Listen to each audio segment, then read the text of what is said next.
And we are a little late, but we are live. That is right. We are live, and I'm here to talk about this potential 4-year ban for Conor Benn. Do I agree with it? Do I agree with drug cheats in the sports? Well, let's get into that. First and foremost, I'm going to say this. I do not allow with drug cheats in the sport of boxing. It's a very dangerous sport without anybody being on anything that's performance enhancing. So by them being on these drugs, I do not agree with it at all. Like I said, it is 1,000%. I don't agree with it. But what I don't agree with even more in that is the punishments that are handed out.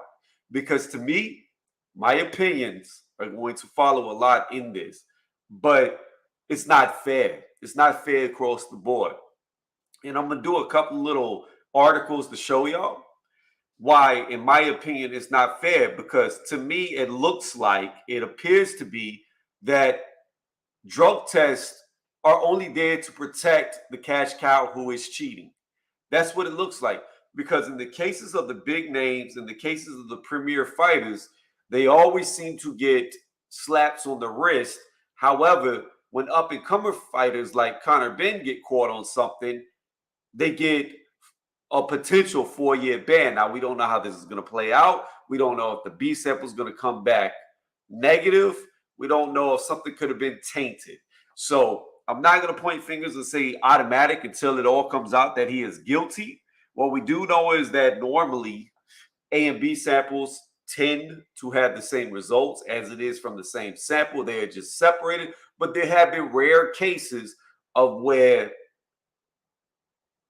something could get contaminated in the A sample and it's a false positive. So, with that being said, again, I want to recap on this. It appears, in my opinion, that drug tests are only there to protect the guy on top, to allow him to do drugs with him knowing that if I get caught, I'm going to get in very little trouble. However, it prevents guys on the come up from being able to do anything, to have an even playing field, because if they get caught, they face strenuous bans. Like, it just, to me, it doesn't make sense. Like, again, if it's not going to be fair across the board, like, you do this, you get banned for 4 years. You do this, you're kicked out of the sport. Because I really think it should be all or nothing. I personally feel like this. It should be one of two things. One, if these guys get caught, you ban them for life. Two, if you're not going to ban them for life, if you're not going to ban them the same, then don't test them at all. Because again, in my opinion, it appears that these drug tests are only there to make sure the guy on top can cheat and the guy trying to fight him cannot cheat, to even the playing field. Because it really appears to me that this is being used as a tool to get the cash cow to have an unfair advantage. And when the testing is only being used truly against one side, it's unfair, and I don't think it should be used. So it needs to be one of two things. One, they get caught, they're kicked out of the sport. Because we're not talking about football, we're not talking about basketball, we're not talking about baseball, soccer, cycling, track, etc. We're talking about a sport where two guys, let's say, aren't even fighters, two guys in the street who just got off their couches, the couch potatoes, they could kill each other in a street fight. Now, quantify that by guys who have trained since they were little kids fighting each other, and now the dangers even become greater. So again, I think it should be an all or nothing, but I do not like how it appears to me that the UCAD was fine with this. They were going to let this fight go through until this article got leaked by the Daily Mail, I believe it was. And now, because they got caught, it seems that they're trying to do a strict punishment to cover their own ass. Like, really, truthfully, that's what it seems like to me. If they was really against Conor Benn getting caught on PEDs, they would have stopped the fight immediately whenever it was caught in September. Not wait till a news article dropped that he did pop hot and then come out and stop the fight, then come out and prohibit the fight. And now to try to make an example out of him with a 4-year ban. So let's get into this ban while I don't think it's fair. So the first person I'm going to bring up is Canelo. Hopefully y'all can see this on my screen, even if it goes to the playback. I know I didn't do this stream on time when I should have, so I don't know how that's going to look for my live views. But let's go down to what's important about this. This is what is important.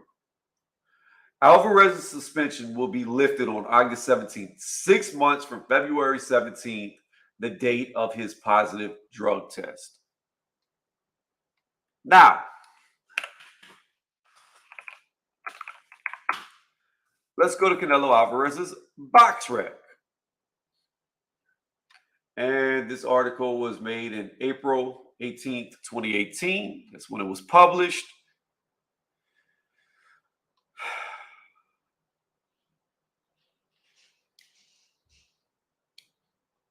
And now, here's the issue that I have. And Canelo is a little bit different than most fighters because he is very active for today's standards. However,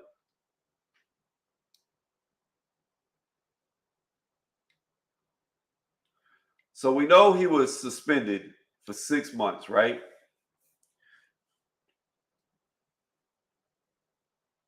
So it's going to be in between the first Triple G fight where he got a draw and the rematch. Okay? Now, here's what I'm looking at. You've got 2016 September. And then you got 2017 May. Okay? Then we come down and we look, he took 4 months off here. Basically, what I'm trying to get to is the average champion boxer only have, Canelo is an exception to this rule, but most guys nowadays, when they're champions, only fight 2 fights a year, which means they have a 6-month break normally in between fights. So how is this actually a real suspension when the average champion already goes 6 months in between fights? That's just a normal rest time. This is what I'm talking about. This is a slap on the wrist. This is a non-punishment punishment because this is the average. He would still be able to get in 2 fights in this year in 2018. Like, it doesn't make sense to me how Canelo can get a 6-month slap on the wrist, but Conor Benn will get a 4-year ban. Then let's go to his stablemate. Let's go to Valdez. Because I don't even know if Valdez got suspended. Because we know he got caught on fentanyl. However, he was still allowed to fight Conceição. And I was looking through these articles. It says, Suleiman also said Valdez wouldn't face punishment of any kind. So here we have Oscar Valdez in the same camp as Canelo Alvarez, gets popped on fentanyl, and you've got Mauricio Suleiman coming out saying that Valdez isn't going to face any type of punishment. Any type of punishment. And to me, I find it funny that Oscar Valdez was a wrecking machine. He was running through the division, destroying everybody. Once he got caught on his herbal tea, because that's what they claimed it was, then when he goes in there and fights Conceição, I thought he lost it. Whenever he goes in there in the very next fight after that and fights Shakur Stevenson, he gets embarrassed. He didn't look like the same guy. He didn't look like the same destroyer. And the only thing that, in my opinion, that changed was they took away his herbal tea. So, would he have lost just as bad against Shakur Stevenson had this never come out? I don't know. But I will tell you that he didn't look like the same Valdez in either one of those 2 fights after being caught on his tea. I can't say, I wasn't there in the room. I can't say that he purposely took this or he purposely did not. I cannot say if the tea actually caused it or the tea did not. All I can say is, though, after this came out, he didn't look the same. And that's crazy to me because, again, we've got a guy in Conor Benn right here who's potentially facing a 4-year ban over this. So let's go to another guy. Let's leave Canelo's camp alone for a second. And I'm going to go do a little search right here. on Gerald Miller. Big baby. Because he was caught twice. Hold on. We got to get a website that'll actually open.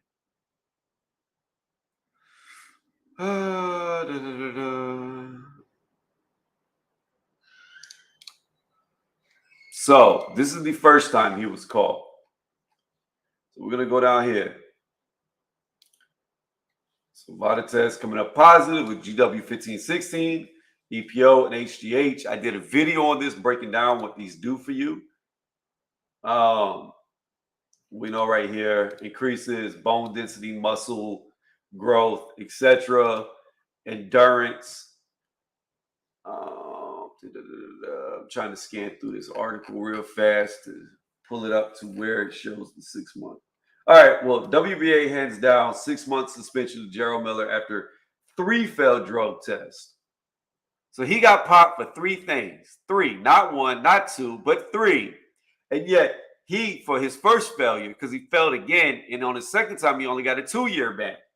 So in total, this dude had 3 drugs in his system that we know completely enhance what you do. Completely enhance what you do. But he only got a 6 month suspension. But in my opinion, because the UCAT is trying to save face, they're trying to give Conor Benn a 4-year suspension, which is ridiculous to me. Or UCAT, whichever one is actually pursuing it. But I know the 4 years out there in the air, in the ether. And like I said, I just don't agree with it. I don't see how you have other fighters who get caught for stuff that is blatantly obvious, stronger. Like, for one, in my opinion, Clenbuterol is the best thing you could take if you could only take one thing. However, with Gerald Miller, he was on HGH. HGH is something that in boxing immensely helps you. It increases your bone density. So that can do a couple of things. One, with your bones being more dense, you can take more damage. You're less likely to get a broken bone, a broken hand in this case, because in boxing, you see boxers break their hands. Well, when your bones get denser, they become a lot stronger, a lot tougher, a lot more durable. What's going on, sources say? How you doing today? They become a lot more durable. Secondly, your strength goes through the roof. HGH increases your strength as if you're on steroids. It gives somewhat the same effect. It may not be as great as synthetic testosterone, which is all steroids. However, it makes you stronger. It makes you recover better. It makes you sleep better. So therefore, your body heals better. You recuperate quicker from all your hard training. And EPO, we know EPO is a huge endurance increaser. A huge endurance increaser. Like, we've seen it all the way from boxing to MMA, mainly UFC, where it's come out. And especially in like track and field, or cycling, where endurance is really needed. That or like big indicators of, in boxing, you get more endurance, you can throw more punches, you don't get tired. And if you don't get tired and you can throw more punches, then what would be a normal fight, because somebody would be depleting their energy at a normal rate against their opponent, where their opponent is getting tired like a normal person, they're not. So now that guy who is not geared up on EPO is getting tired, and the guy who is on EPO isn't getting tired. So now he has the advantage of being able to overwhelm a fighter who, like I said, his energy is depleting like it should. And he just gets overwhelmed. And whenever you get overwhelmed, you get tired. We already know your strength goes, your speed goes, your durability goes down significantly. So, again, how could you have a fighter who was caught for 3 different things? And, I didn't discuss the GW1516. This right here is a weight loss pill. So this is used for weight loss. And we know in boxing to cut weight, which is weird. However, for Gerald Miller, while he was, I believe, 320 pounds, not only does it cause weight loss, but it ups your endurance as well. So GW1516 and EPO go pretty much in conjunction with each other, building your endurance. So it is a weight loss pill. However, again, I will restate, it also has the same effects as EPO. It's not as strong as EPO, but it does increase your endurance. And when Jared Miller was fighting, I believe, I could be wrong, but I believe he threw more punches than any heavyweight in the division. Every single fight. Every single fight he threw. And I believe it was 320 pounds. In fact, let's pull up Jared Miller's Boxrec. That's what we need to do. I believe he was around 320 pounds, and he threw punches like he was a lightweight. Never got tired, and that's what I'm saying. The advantage comes into the fact that this guy does not get tired. So when the normal heavyweights he's fighting are getting tired, he's not. He's getting re-energized. So right here, well, these are his 2 fights back. But before that, 315, 317, 304. So we'll say 315, not 320. He weighed 315 pounds and threw as many punches as lightweights, which is unheard of. Like, this dude would literally Joe Joyce tank, walk into fighters, and then start unloading on them and never stop. So how does Jared Miller only get 6 months on his first ban, but Conor Benn gets 4 years? How? How is that? How is that fair? And this has always been my biggest issue with boxing and when it comes to PED testing, that the punishments are not the same. In fact, I want to pull up one more thing about Canelo. I want to double back to Canelo. WBC raises Clenbuterol levels. Hey, sources say, let me know if you can see what I'm putting on the screen. I'm not sure if you can. So this is from ESPN. The string of Mexican boxers testing positive for banned substance Clenbuterol has included superstar Canelo Alvarez. We don't have to go through all the names. On Thursday, acknowledging the increased allowable threshold. See, one Thursday, this was wrote November 7th, 2019. So on the following Thursday to this article, or it could have been prior to, I don't know what the 7th fell on, what day. But the WBC announced that it will begin acknowledging the increased allowable threshold for the drug established earlier this year by the World Anti-Doping Association. Again, once Canelo got caught, they said, we're going to give you a 6-month ban and we're going to raise the levels. We're going to raise the levels. How is that fair? How is that fair? So does that mean that UCAD and the BBVOC should raise the allowable levels of ovaries in male fighters so Conor Benn can fight? Would that be fair? Because obviously, if they can raise the levels of Clenbuterol allowed in your system, then why can't the UCAD just raise the levels of ovaries that Conor Benn's allowed to have on his pregnancy pills? Clomiphene. Why can't they raise the allowable days that he can ovulate? Why can't they do that? Because it's apples to apples. And the thing about this is what people don't understand. And I did a video on this a long time ago, but I just want to pull this up. So, and I want to show people while I do this that what I say is accurate, because I've done a video on this before, but for those who are seeing this for the first time,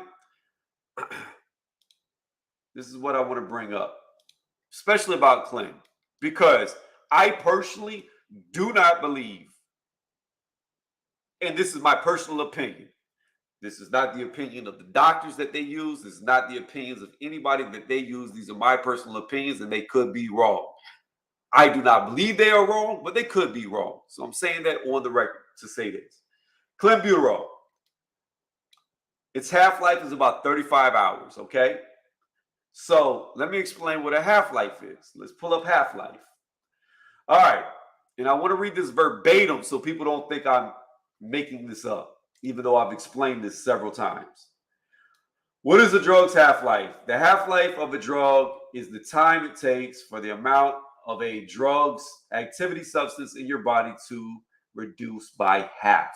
So basically it goes like this. Let's just use simple math. Let's say the half-life of a drug is 1 hour, okay?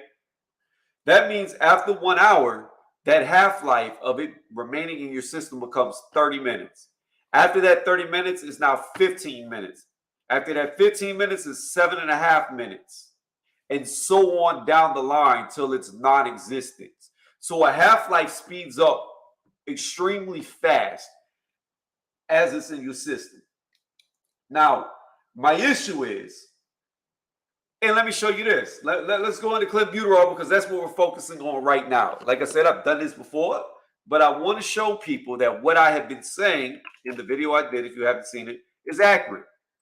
Let me show y'all how they prescribe Clenbuterol because Clenbuterol, before I pull it up, y'all don't hear any typing, is prescribed in a couple of different ways. When you get it, you have different means of options of how to take it. You can do it every other day.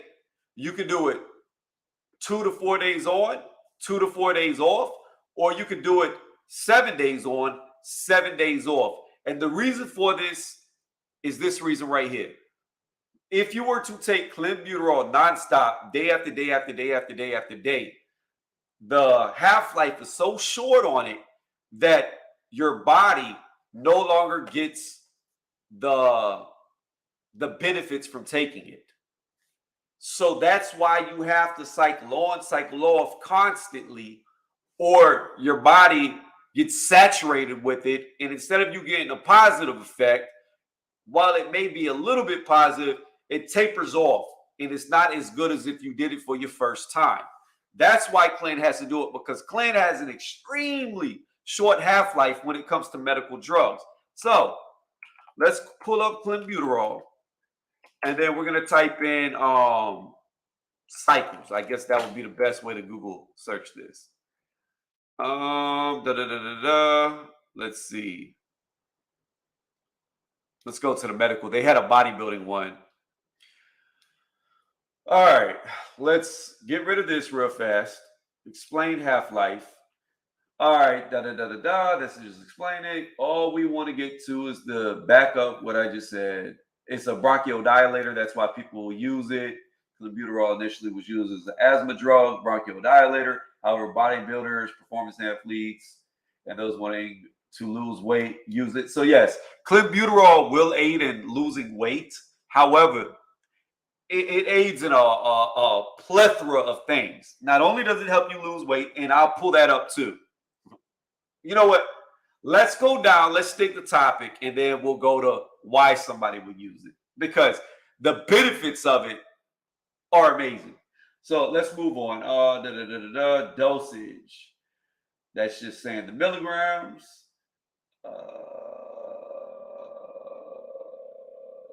Do they not have the cycle that you would do on this particular website? Because this is what I want to show y'all.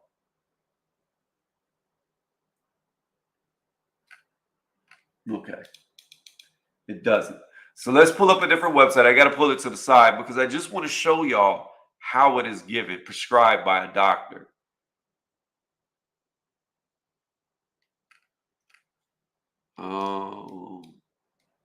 Let's go to insidethebody.com. Let me just scan through this, guys.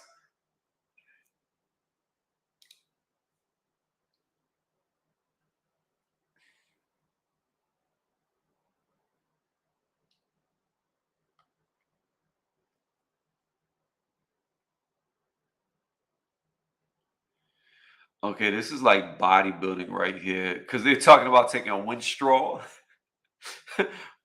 Winstraw V, which is a anabolic steroid to couple with this. So this is telling you as if you were a bodybuilder.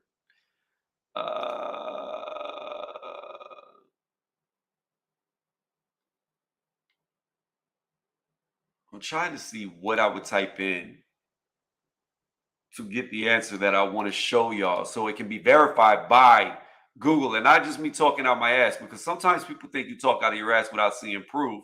So that's what we're trying to do. We're trying to do the research on Clenbuterol right now so you can see exactly what I said is true.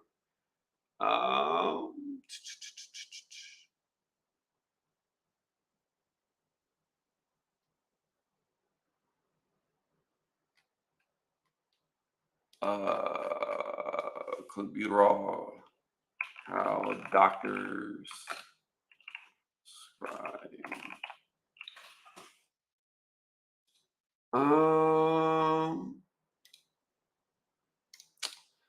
I can't find it, guys, for the life of me. Like, I'm trying to Google this and find where it shows how you do it on and off. I wonder if WebMD would pull it up. Let's just go to WebMD. WebMD. And we'll type in Clenbuterol and see if it comes up. And again, this is not an attack on Canelo, Valdez, Gerald Miller. This is strictly showing the unfair that goes on, how unfair it is in boxing. It is very unfair. All right. This is going to go to benefits.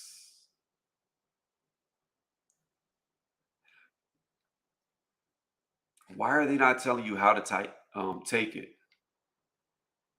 Like, no way. Everywhere I look, it just tells you what it is, but not how you would take it. I really want to find a website that shows the proper way to take it.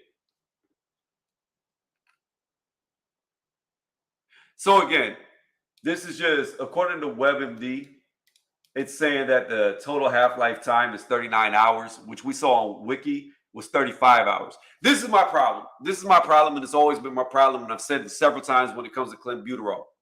Here's the issue that I have. And you can see here, it can stay in your body up to 39 hours after you take it. That's the maximum half-life time. Other sources say 35 hours, but we'll go with the highest to give the biggest benefit of the doubt. The true issue that I have with this is this. If you are taking the pill, the maximum amount of dosage, the prescribed amount where you should be taking the complete pill in your mouth, you're taking the max dosage of milligrams prescribed to you by a doctor. That is out of your system within 39 hours completely, where you will not be tested for it. It will not show up. It is gone. Now, the point is, we are to believe that a cow or a bull, don't know what it was eating, bull meat, cow meat, etc.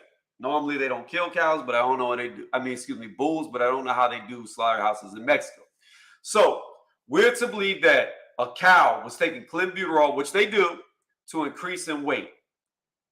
That cow's body has to break down the Clenbuterol. That Clenbuterol then goes into its meat. However, again, the Clen only stays in the cow's system probably less than 39 hours. I don't know how it would be in an animal of the weight. And then we would have to know the quantity that they're actually giving these cows, because that's going to matter too. What is the dosage that they give the cows? How much? And then how much does the cow weigh that consumed it? Because the heavier you are, the quicker you're going to go through things. Just like the more you weigh, normally the more alcohol you can drink. Of course, that varies from body to body, but on average, anytime you go to see like an anesthesiologist, they're going to want your weight, because that's going to dictate how much dosage of whatever sleeping agent they're going to give you, so they don't overdose you and you OD and die and never wake up from your induced coma while they're doing surgery on you. I digress. So there's a lot of variables we would have to know, but my issue is this. In my opinion, again, not a doctor, although I did go to school for this, not a doctor. I do not see how we're to believe that a cow ate the Clenbuterol, digested it, it gets saturated into the muscle, and then after it gets slaughtered, who knows how long it took for the meat to get put on the shelf. Then once it gets put on the shelf at the restaurant, grocery store, etc., then the athlete consumes it, and then it still stays in his system for several days after. I just don't believe it. When if you take the pill itself, it's only there for 39 hours. I don't care. There's no, I don't see how it's possible that you get the same amount of dosage from meat as you were taking the pill directly. And if the dosage is less than, then the half-life is significantly shortened. So again, it's just ridiculous, but I can't find it. let's just do this because this will be easy to find here. Let's look at the benefits of clenbuterol and why I say that if you could only take one drug, if only one, there is none better than clenbuterol. But maybe somebody else can look it up and find it on your own time if you're really that interested and see how when you're prescribed clenbuterol, it could be 2 days, 3 days, 4 days on, and then you're two. If you took it for 2 days on, you don't take it for 2 days off. If you took it for 3 days on, you don't take it for 3 days off, etc. Normally it's 2 to 3 days, maybe 4 on, and then 2 to 3, maybe 4 days off. It could be a week on, a week off, or it could actually be 1 day on, 1 day off, 1 day on, 1 day off. But again, I wish I could find the actual way that you take it. All right, let's look up clenbuterol in athletes. All right, let me show y'all this. And I know I'm getting off topic, but I just want to bring this up.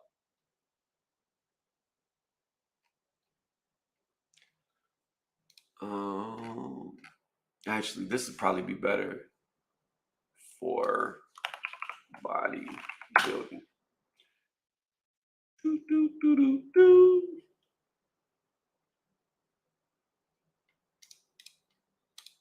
Trying to find it, guys. I should have had all these articles put up prior to this. I know, but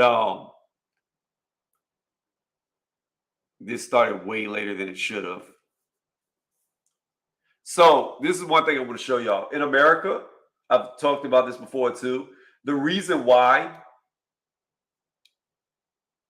clenbuterol was banned in America is for this reason right here. Animal studies have shown that clenbuterol use may lead to apoptosis, the death of normal cells in the muscles, including the heart muscles. So basically what happens is when these cells, your cells in your muscles die in your heart, it can lead to heart murmurs. Now, it was a very low chance that this happened in human studies when they started taking it. However, this caused heart murmurs, which could lead to heart attacks, etc. Oh, right here. Didn't even see it. Clenbuterol may lead to heart attacks and other heart damage, irregular heart rhythm, aka heart murmurs. This was the real reason right here why it was banned in the United States of America. For this reason right here. Your heart skips a beat, and then you may not recover. You may die. So, does this show the benefits? Risks, side effects, what does clenbuterol do? All right, athlete, bodybuilders, and other who use clenbuterol do so far. Its ability to burn fat, build muscle, improve sports performance. So that's pretty much endurance, what they're talking about. Drug is believed to increase skeletal muscle development by enhancing muscle protein synthesis, which is true. So let me get into this part right here. Why it increases the protein synthesis. So as mentioned before earlier that I showed, clenbuterol is a bronchodilator, okay? So it opens up your air passages in your lungs. What ends up happening is because your air passages are now more open, you can now take in more oxygen. When you take in more oxygen, you have more oxygen in your red blood cells. What that ends up doing is more. Think about it like putting nitrogen in a car, okay? Or you open up the fuel air mixture. Your car now produces more horsepower. Your car now goes faster. It has more torque because you increase that airflow. So with your body, the more oxygenated red blood cells you have, the better your body can break down food. Your body runs at a higher octane. That's the easiest way that I can explain this in a layman's term. But that's pretty much what this is alluding to right here about the protein synthesis. It's how your body breaks it down. It's how it absorbs it. And that's where you get the lean cut muscle look. It also ups your metabolism. But going back to the airflow, something that people don't realize is when you pull in more oxygen, not only does it let you synthesize things better, the protein, well, you really synthesize everything that you eat better. You break down all food better. But along with that, you have more oxygen in your blood. What does that do? That means you can go longer without needing oxygen. In between breaths, you can go longer. So therefore, your body functions at a higher performance level. Not only that, but when you bring in more oxygen, now that oxygenated blood, your red blood cells that go to your brain is now put on overdrive. What does that mean? Well, when your brain's put on overdrive due to an increase in oxygen, you can now think more clearly, you can be more concentrated and more focused. You're more aware. So the easiest way that I can say this is if a baseball was coming at you at 100 miles per hour and you're seeing it normally, and let's say you're trained to catch a baseball, the baseball may only look 50 miles per hour, right? Because you're trained, it's new. To anybody else looking at it, it looks really fast, but you're used to catching it. So your brain can calculate the speed that it's coming in, you catch it. It doesn't look like it's moving as fast. That's what you're trained to do. If you're on Clenbuterol and you're catching that same baseball, you're trained the same way, now that 100 mile per hour that normally looks 50 miles per hour in your perspective, now it may look like it's only going 25 miles per hour. So it looks even slower. So what this means in fighting is you can react to punches being thrown at you faster. You can see little things, their muscles switch, their arms raised, punch actually coming at you a lot quicker and calculate everything that's going on at a faster rate than you would before. So therefore, it can get you out of the way. It can let you land shots faster. You just think better on Clenbuterol. It helps with staying lean, which this has got to do with too. So you have lean muscle that you put on. By it up in your metabolism, now you're cutting fat, so you have good weight on you. You have strength on you. Again, I don't really need to get into all of this because I feel like I derailed the conversation from Conor Benn and how it's not fair that he's getting a 4-year ban compared to people like Canelo, who got 6 months, Valdez, which I couldn't even find anything, Gerald Miller, who was caught on the 3 things, GW 1516, EPO, and I forgot the last thing. Oh, HGH. He only got 6 months as well. That was the point of all of this, not to break down what Canelo did. But I just thought it would be nice to show that, burn fat, build muscle, which it builds strength as well.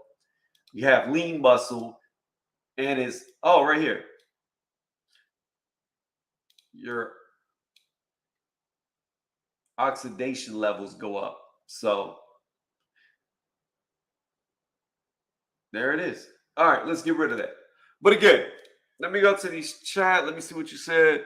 Side note, I want to know what method you're going to use to shave off your beard when George Kambosos gets beaten again. Well, the method that I'm going to use is first, I'm going to get my electric razor. I'm going to shave down the beard as low as I can with a 1 guard. And then I'll probably go from the 1 guard to actually, I think the 0 guard. There's a 0 guard in my kit. So I believe I have a 0 guard. If I have a 0 guard, I'll go to the 0 guard. If I have a 1 guard, I'll go to the 1 guard. Whatever the lowest guard is, I'll go through my beard one time with that all over, get it all up. Then I'll go to no guard and come real smooth across my face. And then once I get done with my clippers, I will go to my electric razor and finish off the job to have a baby face. That is the method that I am going to use. I will go with the grain, with the clippers and electric razor. And then whenever I get the baby face, I will go against the grain to really get it smooth with the electric razor. Aftershave, I don't really use it. I use witch hazel. So once the beard is gone completely and I'm done shaving, I will put witch hazel on my face, let that air dry, and then I will put on some lotion after the fact to keep my skin good. That is the method of shaving my beard that I will be going with if George Kambosos loses, which I do not believe he will. I just want to do this because I'm very curious to see. You know who I would really like to get on here? I know he's probably not listening, but UGC Flame Black. I know he's real big on VADA, and I agree with VADA. I agree that there should be testing in the sport. What I don't agree with is the hypocrisy, the unfairness that it comes to, where fighters are still allowed to fight being caught on it. Conor Benn wasn't, which rightfully so he should not have been. No fighter who was caught on PED should be allowed to go through with the fight. Period. They're caught, they're proven to be getting an advantage. They should not be allowed to go through with the fight to have that advantage over their opponent. So I'm saying that they all should. But when you have fighters who get caught that are allowed to fight, how is that fair to Conor Benn, who got caught but was not allowed to fight? How is it fair to Conor Benn that he's facing 4 years when other fighters did much harder drugs than him, at least what they got caught on, and they only got 6 months, or no punishment at all? Because for Valdez, I couldn't find anything. I found a statement from Mauricio saying that he would not get a punishment, or no punishment at all, but yet Conor Benn's going to get banned from the sport for 4 years? I don't understand it. I don't get it. Show me where this is fair. Show me where it's unilateral across the board, that this is the standard. This is what we're going to do to this fighter. This is what we're going to do to that fighter. Because at the end of the day, how I see it, it's looking like to me that the more money you have behind you, the less punishment you get, if any at all. And again, that's why I said earlier that it just appears that these drug tests are actually only used to protect the person doing the drugs on top. That's how it appears. That's how it seems.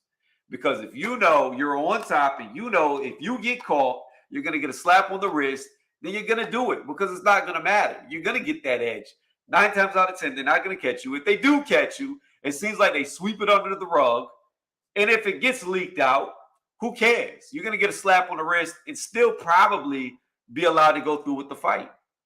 Whereas the guy below, who's not making all the money, not generating everything, he gets caught on it, he gets a 4-year ban. And I'm not saying Conor Benn is a small name, because he does have DAZN, Matchroom, Eddie Hearn backing him. There's a lot of money behind him, but he doesn't have the type of money as Anthony Joshua. He doesn't have the type of money as Tyson Fury. He doesn't have the type of money as Deontay Wilder. He's just not a Canelo Alvarez or anybody that was in that Reynoso's gym. He's just not on that level. So while he does have a lot of money back at him, he doesn't have that type of money. He doesn't have that type of name. This was his coming out party. This was going to be the fight that made Conor Benn a household name across the seas. And being that the scandal is now surrounded around this fight, that may never happen. He may never get to that stardom, that global star that he could have been in this fight, because I know there's a lot of people over here in America. I heard that it sold out real quick in England. I don't know how the pay-per-view numbers were projected. I remember seeing somewhere they were talking about doing in between 4 to 600,000 is what they were projected for the pay-per-view buys. But I don't know if that was solely based off the UK market or the global market. But what I do know is a lot of people were interested in this fight in America. Like, I have friends who don't really watch boxing that heard about Eubank and Benn fighting. Now, mainly that was based off of their fathers, how big they were in the sport, not so much what either one of them did individually. But the point is, over here in America, across the waters, people knew about this fight. They heard about it. And now the first time they're hearing about Conor Benn, the non-diehards, they think drug cheating.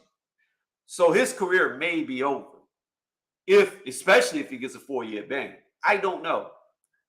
But my only question is, how is it fair? How is this fair? How can this be the rule of law where certain fighters get this punishment, other fighters get this punishment? Certain fighters get allowed to go into fights, other fighters don't get allowed to go into fights. In a perfect world, if I could have it my way, if I was in control of all of this, it would be 2 things that I would do. 1, you get caught on PEDs, you're banned for life. No ifs, ands, or buts. Of course, you need your due process. You need to find out if you were legitimately on something or if it was a tainted substance, etc. In fact, I want to bring up something because everybody likes to compare this because Eddie Hearn's involved with Dillian White. And I looked this up the other day. prove a point because everybody's like, well, where is Dillian White's B sample? Where's his B sample? Why did we never get his B sample? B sample, B sample, B sample, B sample, B sample. So I'm going to show y'all right now why Dillian White did not need to provide his B sample. Did not. In fact, you don't provide your B sample. See, this is a common misconception. This is what somebody didn't understand in the live stream that I was on last night over on Dan the Man's channel. Here's the deal. There is no B sample that you take after the fact. The A and B sample is taken at the same time. All right? They're separated. So when you pee in the cup, it's now an A sample made off of that, a B sample made off of that. They separate them. They keep the B sample locked up. The A sample they test. If they find an adverse finding in your A sample, then you have the option to contest it. If you contest it, then you or your legal representatives can go to the lab, watch them open the B sample, watch them test the B sample, and wait for the results of that B sample. But they already have the B sample. It's just like they were talking about, well, why doesn't UCAD have the B sample of Dillian White? They do. Just like they have every fighter's B samples. It's up to you as the fighter to say, do you want the B sample tested? Now, the point that I'm making is this.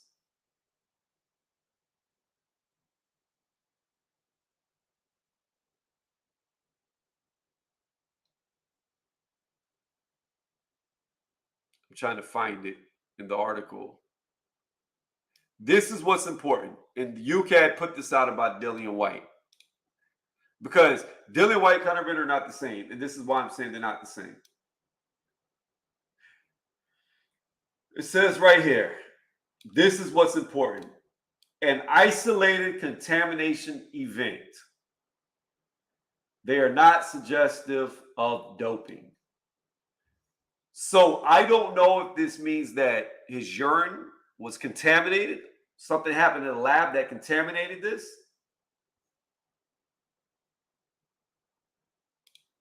It also says the trace amounts of metabolites found in the June 20th sample are consistent with isolated contamination event. So again, this word is what is important right here when it comes to your A sample and whether you need to go forward with getting your B sample tested. If they're saying it is a contaminated event, clearly you're clear.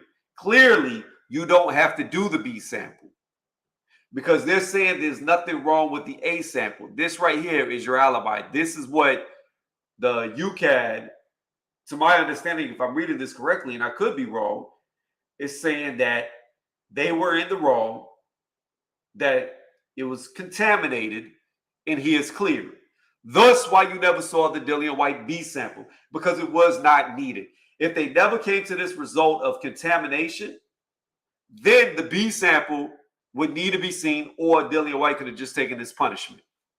That's the options that you have when you're caught. Just like Conor Benn, the options that he has is take the punishment that they're going to give you, or have the B sample tested to contest it.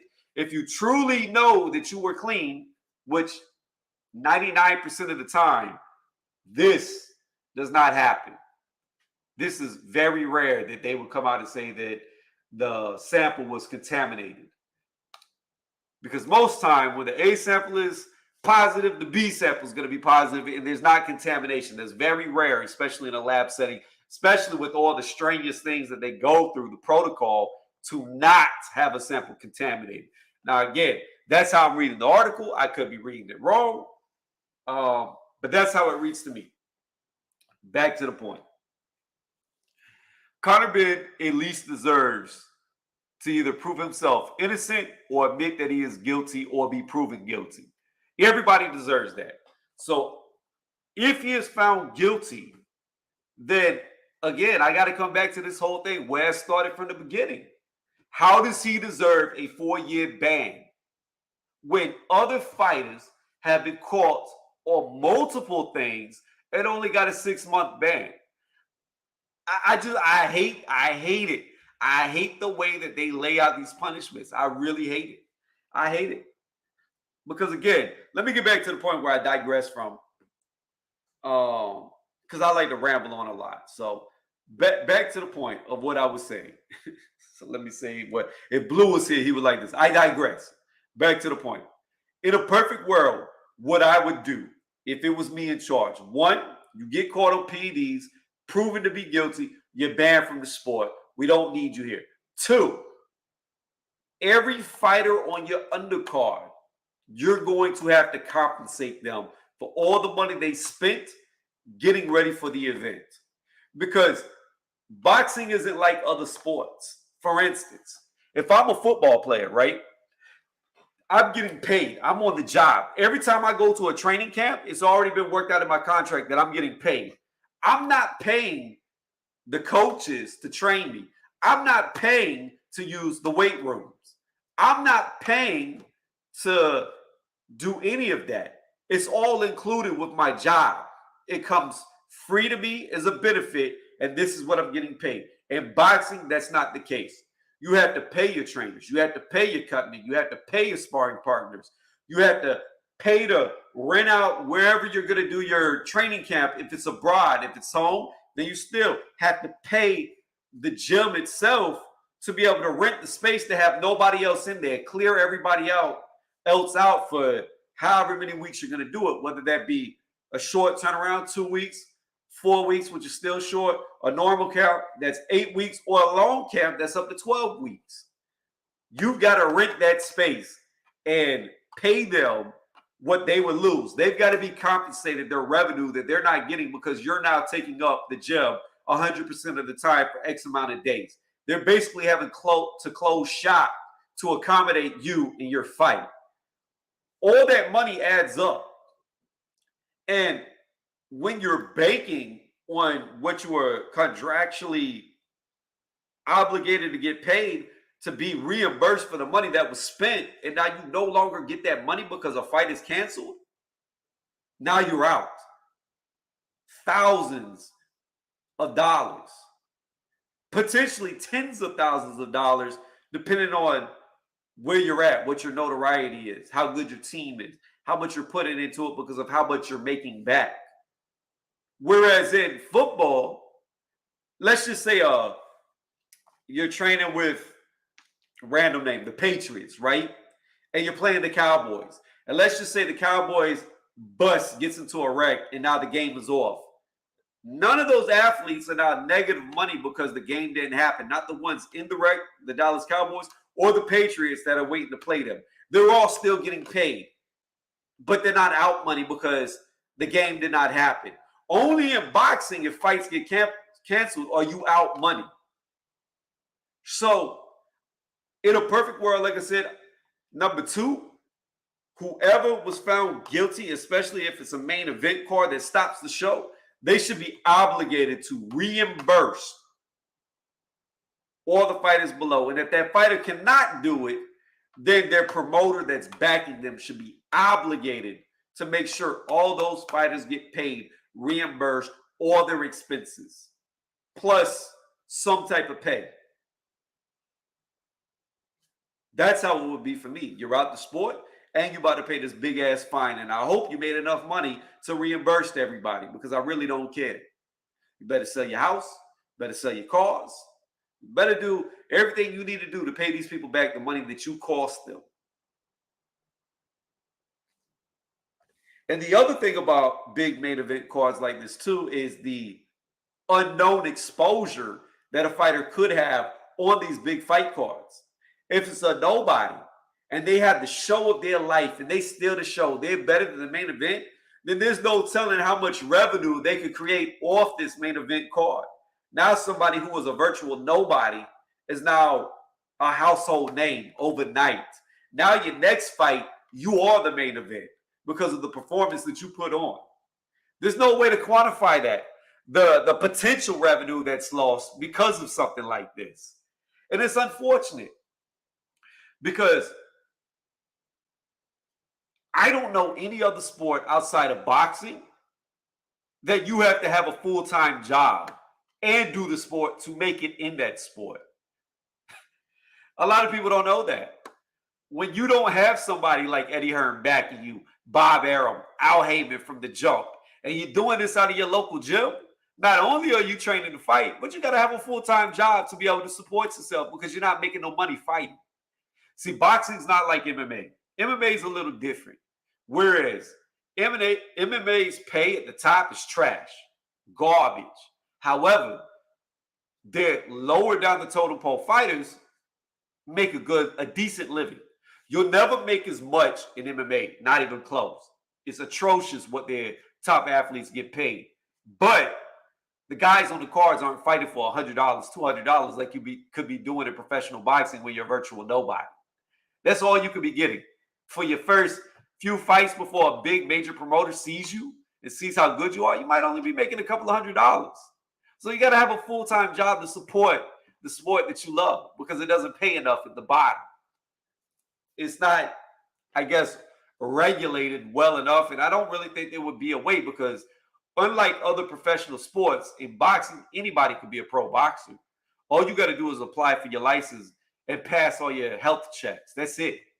You don't even need one amateur fight to go pro in boxing. Not one. People think in boxing, you got to be like an amateur star. Like you can literally bypass the amateurs and go straight into a professional fight. It's not needed. So again, boxing is a little different than other sports to where, high school, they see how good you are, so they pick you up for college. Pro teams see how good you were in college, so they are already signing you. So now you're already making money from the jump. Boxing, you're fighting in a bar. It's somebody's backyard. I shouldn't even say that because Eddie Hearn's backyard was nice, but you're fighting in some hole in the wall until you make it, till you win enough to where some light is getting shined on you if you didn't come from a deep amateur background. So again, the blood, sacrifice, and tears when a fight doesn't happen is all for nothing, and now you've just lost money. So to come back full circle to end off this long tangent that I went on, I think that, again, the fighters, if you're going to do PED testing, then it needs to be strict, and they need to be banned from the sport. Because if you're not going to ban them, and if you're not going to punish them the same, then there's no point in testing them, in my opinion.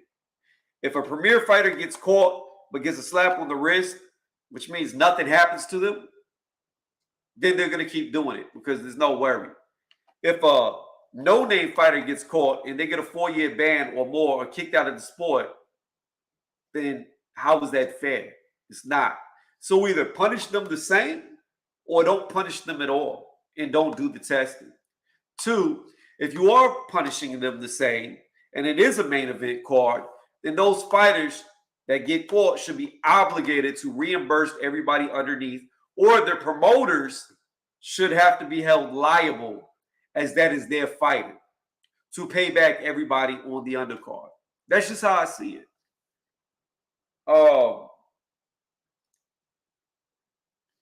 That is why I do not agree with this 4-year ban, especially knowing that this fight was going to take place until the news article got leaked.